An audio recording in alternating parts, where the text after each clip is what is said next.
You are listening to Feed 44, the official podcast channel of the Center for a Stateless Society.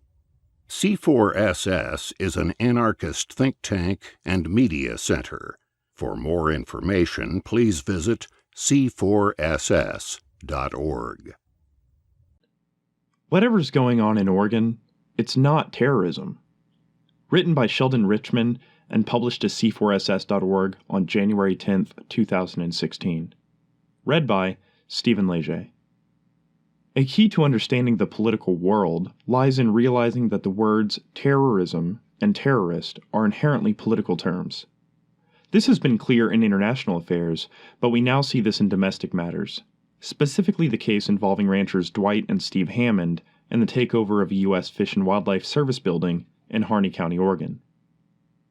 The Hammonds have been imprisoned under the Anti-Terrorism and Effective Death Penalty Act of 1996, an ostentatiously get-tough bill passed after the 1993 bombing of the World Trade Center and the 1995 bombing of the Oklahoma City Federal Building, favored by congressional Republicans and signed by triangulating Democratic President Bill Clinton, who was seeking re-election that year, and whose wife, the hawkish Hillary Clinton, is seeking the presidency today. Among other things, the act limits habeas corpus relief in federal courts for those claiming to have been unlawfully imprisoned. The words terrorism and terrorist are also used to describe the people now occupying the headquarters of the Malheur National Wildlife Refuge in sympathy with the Hammonds. CNN reports that progressive opponents of the occupiers refer to them as Al-Qaeda and Vanilla ISIS. Some urge government violence against them. Is this description fair? One can answer this question regardless of what one thinks of the Hammonds and the occupiers. If terrorism has any reasonable referent, it is the use of violence against non-combatants for a political purpose. The point is to terrorize by killing or injuring non-combatants or destroying their property in an effort to effect change. Nowhere do we see such violence in either the Hammonds case or the occupation of the government building. The actions that brought criminal charges against the Hammonds consisted in setting 2 fires on their own land in 2001 and 2006. The first to destroy invasive vegetation.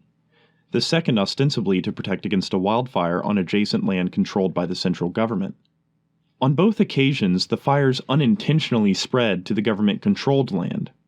The Hammonds put out the first fire. The second fire reportedly endangered government firefighters whom the Hammonds knew were in the vicinity.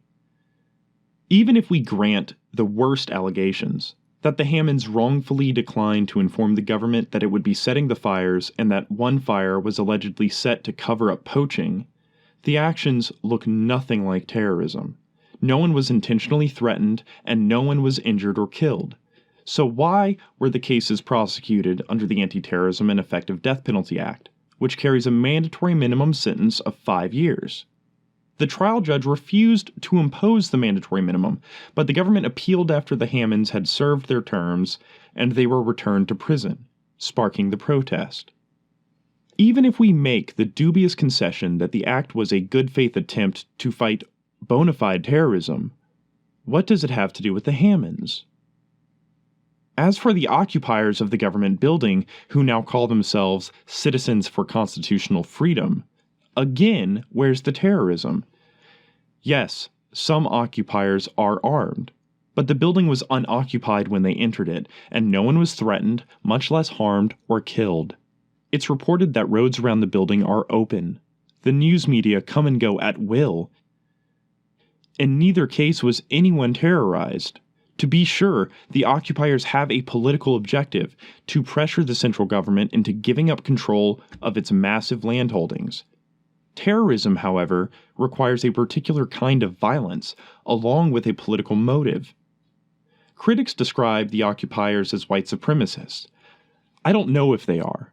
However, John Ritzheimer, a spokesman for the occupiers, is an anti-Muslim activist. But regardless, their conduct in Burns, Oregon, does not constitute terrorism, and no constructive purpose is served by promiscuously throwing that inflammatory word around.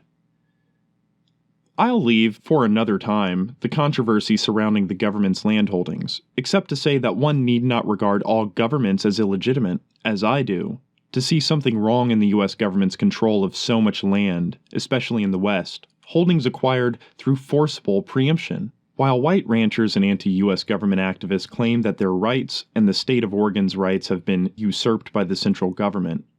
Largely overlooked is the solid claim of the Northern Paiute. According to the Indian Country Today media network, ironically, the legal basis for the occupiers starting a fight with the federal government is that the sovereignty really belongs to Oregon rather than to the Paiutes, who have seen their federal trust land shrink from over 1.5 million acres to a tiny remnant of 760 acres in Burns, Oregon, where this current armed standoff began. It adds, President U.S. Grant established the Malheur Indian Reservation for the Northern Paiute in 1872. White settlement nibbed at the Malheur Indian Reservation until the Bannock War in 1878, which ended with the surrendered Paiutes and Bannocks on the reservation being removed, officially to the Yakima Reservation in Washington Territory. Citizens for Constitutional Freedom is right that the national government should vacate the land, but it's wrong about who should have it. It was stolen from the Northern Paiute, and therefore, it should be returned. You've been listening to Feed 44, the official podcast channel of the Center for a Stateless Society. C4SS is an anarchist think tank and media center. For more information, please visit c4ss.org.